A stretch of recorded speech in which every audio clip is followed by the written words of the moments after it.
Hello everyone, welcome to my YouTube channel. अगर मेरा channel first time देख रहे हो तो मैं बता दूं, इस चैनल में वीज़ा गाइड के हवाले से मैं वीडियोस बनाता रहता हूँ और इस्तांबुल को एक्सप्लोर करने के हवाले से भी वीडियोस आती रहती हैं।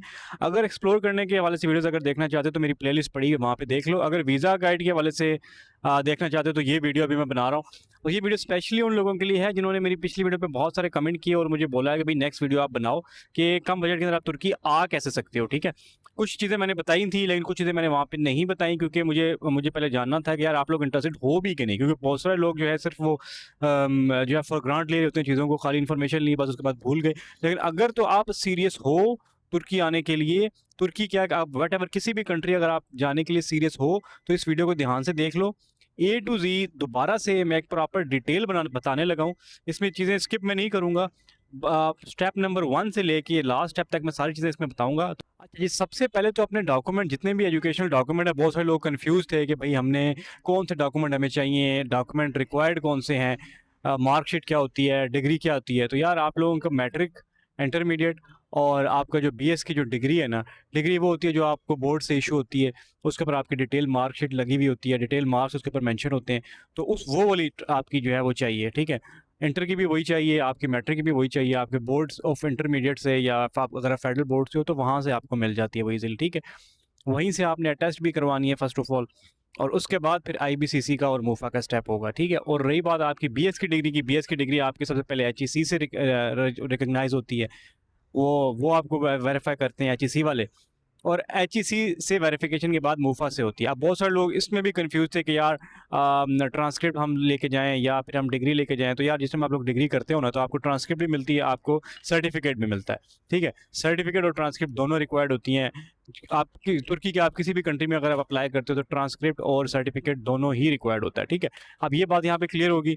मैट्रिक, इंटर और बीएस की डिग्री, जिसके ऊपर मार्कशीट आपकी आपकी प्रॉपर मार्कशीट आपकी होती है, आपके हर सब्जेक्ट के मार्क्स जिसके ऊपर लिखे हुए होते हैं, ग्रेड जिसके ऊपर लिखे हुए होते हैं। ठीक है, बोर्ड से, आईबीसी से, सीसी से और मूफा से आपने अटेस्ट करवाना है। ठीक है, अच्छा, डिग्रियां सारी अटेस्ट करवाने के बाद आपने क्या करना है, आपने यूनिवर्सिटीज़ को हंट करना है। तुर्की की जो रैंकिंग यूनिवर्सिटीज़ हैं, टॉप रैंकिंग यूनिवर्सिटीज़, उनको आपने हंट करना है। वहाँ पे आपने पोर्टल अपना बनाना है सबसे पहले। ठीक है, पोर्टल, ऑनलाइन पोर्टल बनता है उनकी वेबसाइट के ऊपर जाके, आपने सारे डॉक्यूमेंट अपने अपलोड करने हैं। ठीक है, अपने पासपोर्ट की कॉपी के साथ और सारे ये अटेस्टेड डॉक्यूमेंट, जब तक आप आईबीसीसी से, मूफा से और बोर्ड से अटेस्ट नहीं करवाओगे डॉक्यूमेंट, यूनिवर्सिटी डॉक्यूमेंट्स को एक्सेप्ट नहीं करेगी।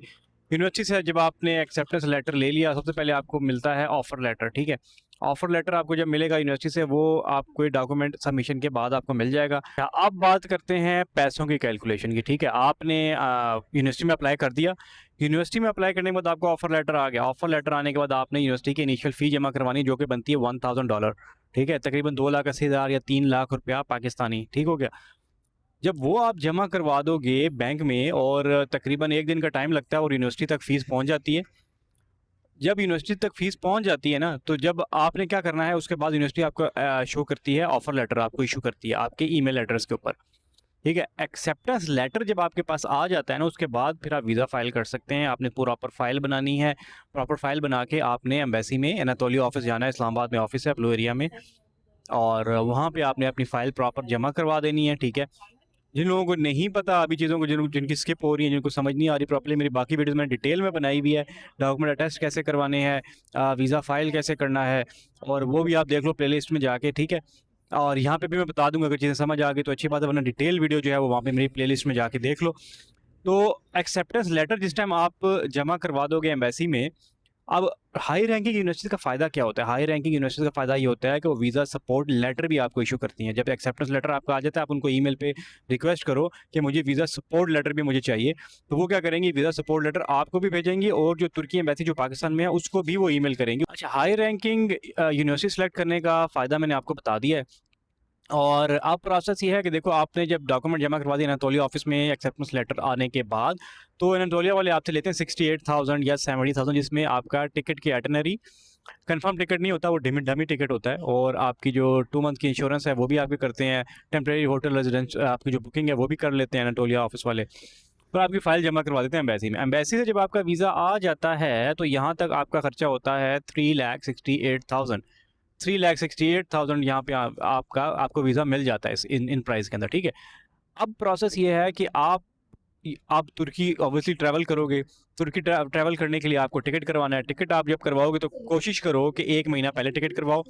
80,000 78,000 का अज़रबैजान के थ्रू ट्रांजिट फ़्लाइट के थ्रू आपको लाहौर से जो है वो आराम से मिल जाता है टिकट। 80,000 या बहुत हुआ भी 1 लाख का, ठीक है? तो यहाँ तक आपका खर्चा बन गया 4 लाख और 70,000 अप्रॉक्सिमेट, 4 लाख 70,000, ठीक है? अच्छा, उसके बाद आप क्या करोगे, तुर्की ट्रैवल करोगे, कुछ थोड़ा बहुत बजट आपने रखना है अपने पास सेविंग के अंदर, ठीक है? तो यहाँ तक हो गया 4 लाख 70। जब आप तुर्की पहुँच जाओगे तो यहाँ पे आने के बाद क्या करना है, आपने कोई छोटी यूनिवर्सिटी जो है वो सर्च आउट करनी है, जो चीप यूनिवर्सिटी है। वो भी, उसमें भी अगर हेल्प चाहिए तो मुझे कमेंट करके बताओ, तो वो उसमें भी मैं आपको एक प्रॉपर डिटेल वीडियो बनाऊंगा कि यूनिवर्सिटी की चीप यूनिवर्सिटी जो है वो कौन कौन सी है, जिसकी फीसिस कम है, जहाँ पे आपका एडमिशन हो सकता है। तो यहाँ पे पहुँचने के बाद आपने करना ये है कि यार टीआरसी आपको मिलती है 1 साल की, ठीक है? 1 साल या मैक्स 2 साल की होती है, लेकिन मोस्टली जो अप्रूवल होता है वो 1 साल का ही होता है, ठीक है?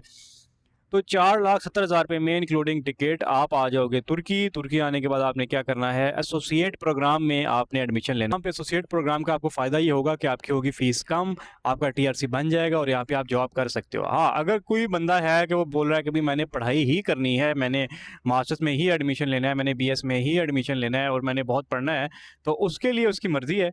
मैं ये वीडियो सिर्फ उन लोगों के लिए बना रहा हूँ कि देखो, जिन लोगों के पास बजट कम है और वो तुर्की, ऑब्वियसली मेजॉरिटी लोग यहाँ पर जो तुर्की जो आते हैं ना, वो जॉब करने के लिए आते हैं, ठीक है? तो बजाय इसके कि आप इतनी हैवी फीसें भरो और महंगी यूनिवर्सिटीज़ में आप एडमिशन लो, तो इसलिए फिर मैंने ये वीडियो बनाई है कि आप लोग क्या करो, चीप यूनिवर्सिटी को टारगेट करो, कम से कम पैसों में आपकी फीस वगैरह भी कवर हो जाए, बाकी मामला भी कवर हो जाए। और ऑब्वियसली हर बंदे का कंसर्न ये है जो भी पाकिस्तान से यहाँ पे आ रहा है, उसने टीआरसी लेनी है। टीआरसी आपको मिल जाएगा यूनिवर्सिटी में एडमिशन के बाद, आराम से मिल जाएगा वो। लेकिन आपको हैवी फीसें भरने की ज़रूरत क्या है, जब आपको कम पैसों में भी आपको टीआरसी मिल रहा है, कम पैसों में भी आपको आपको जो है वो यूनिवर्सिटी में एडमिशन मिल रहा है। तो अगर आपका मेन टारगेट जो है वो टीआरसी लेना है और जॉब करना है, तो फिर महंगी यूनिवर्सिटी को टारगेट मत करो।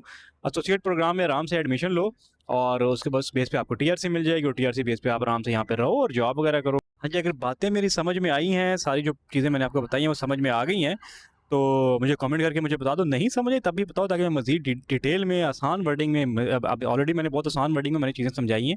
अगर मज़ीद फिर भी समझ में नहीं आई तो ऑब्वियसली मैं समझा दूँगा। और ये है कि कमेंट करके मुझे बताओगे, तो मुझे फीडबैक दोगे, तो अब मुझे आइडिया होगा चीज़ों का।